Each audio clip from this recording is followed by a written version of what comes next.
ஒரு சமுதாயம் முன்னேற அதிகாரம் அவசியம் எனவும் அனைத்து சமுதாயத்தினரும் அந்த அதிகாரத்தை பெற கல்வி முக்கியம் என கோவையில் நடைபெற்ற கிருஷ்ண போயர் நூல் வெளியீட்டு விழாவில் பல்சமய நல்லுறவு இயக்கத்தின் தலைவர் ஜே முகமது ரஃபி தெரிவித்துள்ளார். போயர் சமுதாய மக்களால் போற்றப்படும் கிருஷ்ண போயர் வாழ்க்கை வரலாறு கூறும் விதமாக கிருஷ்ண போயர் யார் எனும் நூல் வெளியீட்டு விழா கோவை ஈச்சனாரி பகுதி ஜஸ்மாதேவி மண்டபத்தில் நடைபெற்றது. தமிழ்நாடு போயர் முன்னேற்ற நல அறக்கட்டளையின் தலைவர் எம். ராமசாமி தலைமையில் நடைபெற்ற இந்நிகழ்ச்சியில் செயலாளர் தேவராஜ் அனைவரையும் வரவேற்று பேசினார். விழாவை சமூக ஆர்வலர் சவுந்தரராஜன் தொகுத்து வழங்கினார். விழாவில் அனைத்து மத தலைவர்கள், சமூக ஆர்வலர்கள், தன்னார்வ அமைப்பினர்கள் என்று பலரும் கலந்து கொண்டனர். விழாவில் கலந்து கொண்ட பல்சமய நல்லுறவு இயக்கத்தின் தலைவர் முகமது ரஃபி வாழ்த்துரை வழங்கினார். அப்போது பேசிய அவர், போயர் சமூகத்தினருக்கும் பிற சமுதாயத்தினருக்கும் இருந்த ஒற்றுமையை சுட்டிக்காட்டிய அவர், பிறருக்கு உதவுவதால் மட்டுமே ஒருவர் 100 வருடங்களுக்கு மேல் மக்கள் மனதில் இடம் பிடிக்க முடியும் என்று தெரிவித்தார். தொடர்ந்து பேசிய அவர், ஒரு சமுதாயம் முன்னேற அதிகாரம் அவசியம் எனவும் அனைத்து சமுதாயத்தினரும் அந்த அதிகாரத்தை பெற கல்வி முக்கியம் என்றும் தெரிவித்தார்.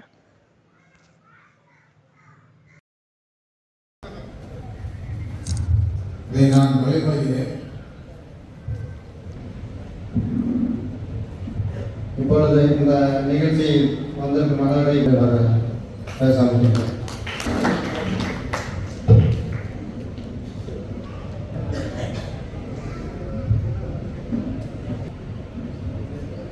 அரங்கத்தில் அமர்ந்திருக்கும் அத்தனை உறவுகளுக்கும் தமிழ்நாடு போயர் முன்னேற்ற நல அறக்கட்டளை பழனி சிறப்பு நடத்தி கொண்டிருக்கும் தமிழ்நாடு போயர் அரங்கம் முழுவதும் நிறைந்திருக்கும்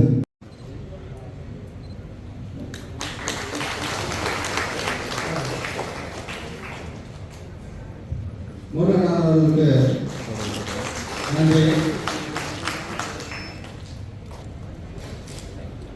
என்னை தேடி கண்டுபிடிச்சி கிருஷ்ணகிரிக்கு ஃபோன் பண்ணி வரணும் அப்படின்னு சொல்லிட்டு ஒரு அழைப்பு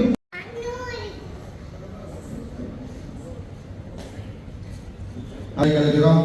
உழைப்பாளர் முன்னேற்ற கழகத்தின் மாநில தலைவர் திரு மாணிக்கம் அவர்களை வாழ்த்துறை வழங்க அழைக்கின்றேன்.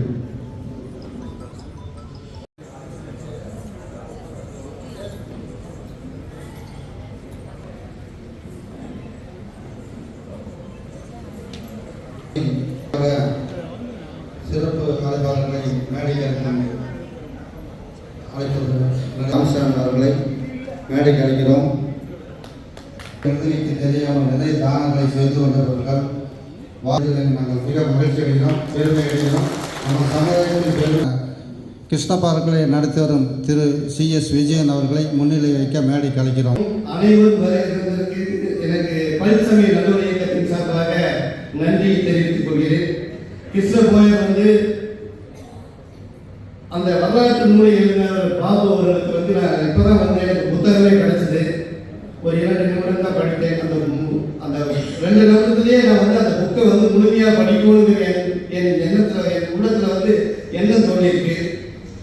ஒரு 145 வருஷத்துக்கு முன்னாடி வாழ்ந்த கிருஷ்ண போயர் எவ்வளோ பெரிய சிந்தனை. அவரை இன்னைக்கு நம்ம போற்றப்படுறோம்னா, அவர் இன்னைக்கு நினைவு இருக்கிறாங்கன்னா அதுக்கு காரணம் அவர் செஞ்ச சமூக சேவை தான். ஒரு மனிதன் சமூக சேவையினால மட்டும்தான் தன் மக்களுக்கு ஒரு நல்லது செய்வதனால 100 வருஷம் ஆனாலும் நம்ம பேசப்படுவோம். அதுக்கு இந்த சமுதாயத்துக்கு, போயர் சமுதாயத்துக்கு கிருஷ்ண போயர் ஒரு எடுத்துக்காட்டாக இருந்தவர். அவர் எழுதியிருக்காங்க, தன் சாதியை ஒருவன் கூச்சமின்றி தைரியமாக வெளியே சொல்ல வேண்டும். அப்போதுதான் அந்த சமூகத்தினர் தாழ்வு மனப்பான்மை அழியும் என்று 140 வருஷத்துக்கு முன்னாடி சொல்லியிருக்கார். சமநிலையும் அங்கீகாரமும் அந்த மக்கள் பெறுவார்கள் என்று எவ்வளவு பெரிய சிந்தனை பாருங்க. நம்ம பெரியார் பற்றி பேசுறோம், நினைவு கொடுத்துட்டே இருக்கிறோம். இவரும் போற்றக்கூடியவர். இந்த சீனாவுக்கு அவர் அந்த சீனா வரும்போது பல்வேறு உதவிகள் செஞ்சிருக்காரு. அதே பாருங்க, மத நல்லிணக்கத்துக்கு எடுத்துக்காட்டு தமிழ்நாடு. அதுவே கோவை எப்படி தெரியுங்களா? நல்லா எனக்கு ஒரு 50 வயசு ஆயிடுச்சு. இங்க இருக்கிற எந்த சமூக மக்களும் மாமா, மச்சான், மாப்பிள்ளை தான் கூப்பிடுவாங்க. அதே மாதிரி ஒரு உறவு இருக்குது அப்படின்னா இஸ்லாமியர்களுக்கு ஒரு உறவு இருந்துச்சு. நாங்கள்லாம் மாமா மச்சான் தான் கூப்பிட்டுருக்கோம், என்னையெல்லாம் மாப்பிள்ளைன்னு தான் கூப்பிடுவாங்க. அந்த மாதிரி ஒரு இருந்த சமூகம் இன்னைக்கு கொஞ்சம் பிரிஞ்சு கிடக்கிறோம். நம்ம எல்லாம் ஒன்றா சேர்ந்து இந்த நாட்டுக்காக பாடுபடுவோம்னுங்கிறத நான் இந்த நேரத்தில் சொல்லிக்கிறேன். அது நல்லிணக்கத்துக்கு எடுத்துக்காட்டாக வாழ்ந்தவர். பாருங்க, எனக்கு இப்போதான் தெரியுது, NH ரோட்ல ஒரு தர்கா உள்ள அந்த மெயின் சிட்டியில அந்த தர்கா வந்து இன்னைக்கு தான் தெரியுது இவர் தான் அந்த கட்டடத்தையே கட்டி கொடுத்தாருங்கிறது வந்து எவ்வளவு பெரிய மகிழ்ச்சி. அப்போ நல்லிணக்கம் இந்த நாட்டில் வந்து எத்தனாயிரம் வருஷம் ஆனாலும் நல்லிணக்கத்தோடு தான் நாம வாழ்ந்துட்டு இருக்கோம். அதுல சில பேர் வந்து அதுல வந்து அரசியல்ல வந்து குளிர்காயலான்னு நினைப்பாங்க. இந்த ஜாதி வந்து எதுக்காக வேணும்னு சொல்றோம்னா, எல்லா ஜாதிக்கும் அவங்களுடைய கல்வி பொருளாதாரத்தில் முன்னேறணும்னா நம்ம ஜாதி நமக்கு வந்து வேணும். அதுக்காக இந்த போயர் சமூகம் வந்து இன்னைக்கெல்லாம் பார்த்தீங்கன்னா, நீங்க எல்லாம் செஞ்சுட்டு இருந்த கட்டட தொழிலை வந்து இன்னைக்கு வந்து இன்ஜினியரிங் படிப்பா வந்து இன்னைக்கு வந்து பல பேர் செஞ்சுட்டு இருக்காங்க. நீங்க எல்லாம் செய்யும் போது அந்த கட்டடம் 100 வருஷம் இருந்தது. இன்னைக்கு இன்ஜினியரிங் படிச்சுட்டு வரும்போது அந்த கட்டடம் 30 வருஷம் 40 வருஷம். எவ்வளவு ஒரு கலையை வந்து நீங்க கற்றுருக்கீங்க. இந்த மாதிரி இந்த நிகழ்ச்சியில என்னையும் ஒரு இந்த மாதிரி ஒரு பேசுறதுக்கு எல்லாம் வந்து எல்லாத்துக்கும் இந்த நேரத்தில் நன்றி சொல்றேன். இந்த சமுதாயம், எல்லா சமுதாயம், கோயில் சமூகம் அனைத்து துறைகளிலும் கல்வி, வேலை வாய்ப்பு, அதிகாரம் பெற வேண்டும். கல்வி வாய்ப்பு மட்டும் பார்க்கக்கூடாது. ஒரு சமூகம் வந்து முன்னேறணும்னா அதிகாரம் பெற வேண்டும். அந்த அதிகாரத்தையும் நீங்க பெறணும். அதே மாதிரி இங்க இருக்கிற இந்த தேவராஜ், நடராஜன், முருகேசன் இவங்கெல்லாம் இருக்காங்க இல்லையா, இந்த கட்டடத்துக்காக பாடுபட்டாங்க. நீங்க எல்லாம் கல்வி உதவித்தொகை எல்லாம் வருடம் கொடுத்துட்டு இருக்கீங்க. அது மிக சிறப்பு. இன்னைக்கு வந்து IAS பயிற்சி மையம் இந்த மாதிரி எல்லாம் உருவாக்கி உங்களுடைய சமுதாயத்துல நீங்க அதிகாரம் பெற வேண்டும். அதுக்கெல்லாம் வந்து ராமசாமி வந்து ஒரு துணையாக இருக்கிறாரு. அவரு நல்லிணக்க நாயகன் தான். அனைத்து மத விழாக்களையும் வந்து முன்னாடி வந்து நிற்பாரு. ரம்ஜான்னா வந்து நிற்பாரு, கிறிஸ்துமஸ்னா நிற்பாரு, தீபாவளி, இதெல்லாம் நம்மளுடைய இந்த இந்தியா வந்து எப்படி கேட்டீங்கன்னா, இங்க எல்லாம் வாங்க, ஒரு இந்து இருக்காரு, ஒரு கிறிஸ்டின் இருக்காரு, ஒரு முஸ்லீம் இருக்காரு. இதுதான் எங்கள் இந்தியா. எங்கள் இந்தியாவை யாரும் பிரிக்க முடியாது. எங்களுடைய சகோதரத்துவம் இப்படித்தான் நாங்கள் இருப்போம். எத்தனை சதிகள் நடந்தாலும் நாங்கள் இப்படித்தான் இருப்போம் என்று எடுத்துக்காட்டாக இந்த கிருஷ்ண போயருடைய மேடை வந்து இன்னைக்கு நமக்கு காட்சி கொடுத்திருக்கு. நாமும் முன்னேறுவோம். ஒரு மனிதன் மட்டும் வந்து கல்வி, வேலை வாய்ப்பு தான் மட்டும் முன்னேறினா போறாதுங்க. ஒரு சமூகம் முன்னேறும். நான் மட்டும் அப்படின்னா எனக்கு வந்து 100 வருஷம் 150 வருஷம் கழிச்சு கிருஷ்ண போயர் பேசணும்னா அந்த சமுதாயத்துக்கு செஞ்சதுனால நம்ம பேசிட்டு இருக்கோம்.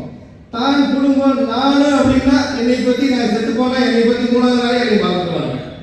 நாம எல்லாத்தையும் உயர்த்தோடுனால்தான், நம்ம சுற்றி இருக்கிறவங்க எல்லாம் உயர்த்தோடுனால்தான் இறைவன் அருள் கிடைக்கும்.